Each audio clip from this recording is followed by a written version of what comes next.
Hey, this is Chris from Less Than Jake, and you are listening to Rock at Night.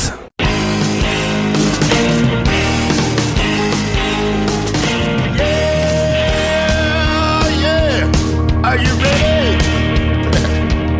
Hey, tonight I'm gonna take you on a little trip. We're going down south by the mighty Mississippi. I'm gonna take you to a place where lights never dim. Bring your mother, your brother, and your best friend. I'm gonna show you where they dance out in the street. They'll tell you all about your body heat.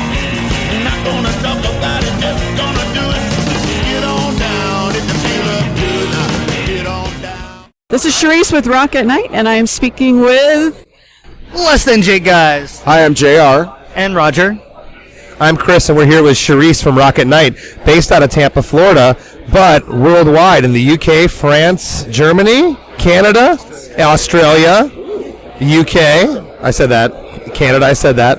Yes. We're talking to a Florida band, and of course we know Rock at Night is based out of Florida here. You guys are veterans in a nice way. It's a big word for old, but thank you. Okay, you're veterans in the music scene. What are some of the changes that you've seen through the years that are good and that are bad? The internet, that answers both questions. That's good and bad. It's been good and bad. It's been good because communication factor is better now. Getting around our music around the world, it's easier now. Getting our music for free is around too, but that's okay. That's just kind of part of the whole thing. It's not so much that we're bummed from a money aspect. It's that music has become a little more disposable. You know, it's just kind of like you can listen to whatever you want on Spotify, YouTube for free. You're not paying for anything. And when you used to have to pay for it, at least I feel you valued it a little bit more. So I think that the newer generation, it's kind of like they're hit with so much. It's hard to actually find what you do like a little bit. It's almost overwhelming too because there's too many choices now. Yeah, for sure. And it's not just music. I mean, you're hit with so much, social media every day. It's a lot.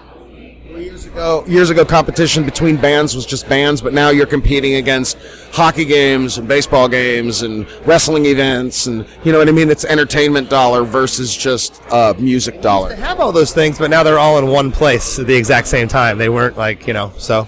But then now we have a world market. People can tune into your music and buy it on iTunes, or someone in, let's say, Indonesia might be listening to your. I mean, on the same token, what you just said. I mean, we were kind of late bloomers getting to South America. We didn't get down there until 2007, and when we went down there, it was insane. I mean, we played to 4,000 people in Sao Paulo, 3,000 people in Rio, having never been there, and that was the internet swell of 10 years of internet from '97 to 2000. So you're right.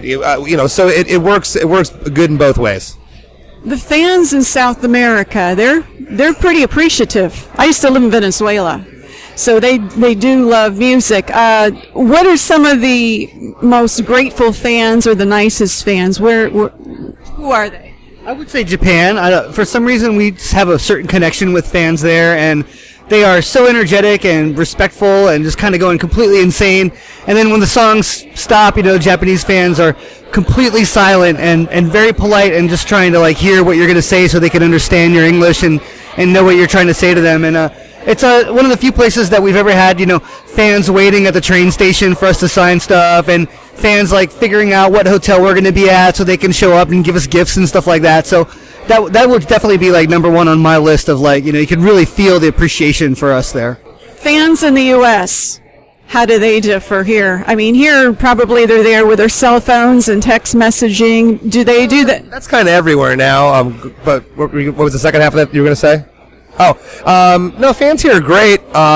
It's kind of regionally here. You got your insane rock and roll fans in places like Chicago and Detroit, and then not talking trash about Southern California. But when you're in LA, it's kind of like they get every band that comes there, so they're a little jaded. It's like you got to prove to me that you're worth your weight in salt. So it's. But it's kind of like several different markets in the States that kind of feel a little different. If you want to break them down and call them markets, but it's just music scenes, It's just different music scenes, different vibes. But definitely, there's definitely places where the energy is on par with South America or the UK, where we're really well received in the UK, and that feeling, that's no different than when we play in Chicago or in Denver or something. What are some of the venues that you've played in the UK? Oh man, all O2. we've played all the O2s. We've played a whole bunch of the different academies. We used to play at the Astoria Festival you could think of. We played every Festival. We've done the Download. We've done Reading and Leeds. town this last year, and that was unreal. That was unreal. Probably every major uni, from Sheffield to London to Liverpool. We played all the big unis. So, and a lot of the smaller grassroots festivals we've done over there. So we've been touring the UK since '99 and gone almost every year over there. So we've done quite a bit. What's special about Vans Warped compared to some of the other? Kevin Lyman makes it special. Yeah, I mean, there's a lot of things that make it special. The one thing to me, the greatest thing, there's not another tour around the world that it's 7 in the morning, it starts up, it's done by 8:39 at night, by 11 midnight the trucks are on the road, and when you wake up the next morning, the whole circus is back up. There's no tour that exists like that. So it's totally organized, totally... It's organized chaos. He didn't say organized, but he gets up every day. Yeah.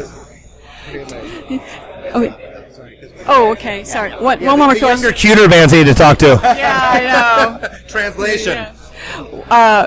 Last question. Are there any particular nonprofits or charitable organizations that you favor? We love Keep Abreast. They're a great organization. They've always been supportive of our band, and we definitely support what they do too. I think it's an important organization. We've always backed Amnesty International, and they've again always supported us, and we've always been happy to spend some time with those guys and do whatever we can for them. Are you guys involved in politics, just out of curiosity? The only politics that we're into this year is we're going on the Warped Tour for one reason, and that's to make the Warped Tour great again. Period. That's our politics. We'll be campaigning all summer, having rallies daily at the Vans Warped Tour. We need to educate the kids on how to have a good time and make Warped Tour great again. My dad always told me never talk about politics, religion, money, or your best friend's wife. And so I talk about none of those. Thank you so much. Thanks so much. Thanks a lot. You're listening to Rock at Night. Thanks for the intro melody. It's called Get On Down by Billy Bass Alford. Thanks.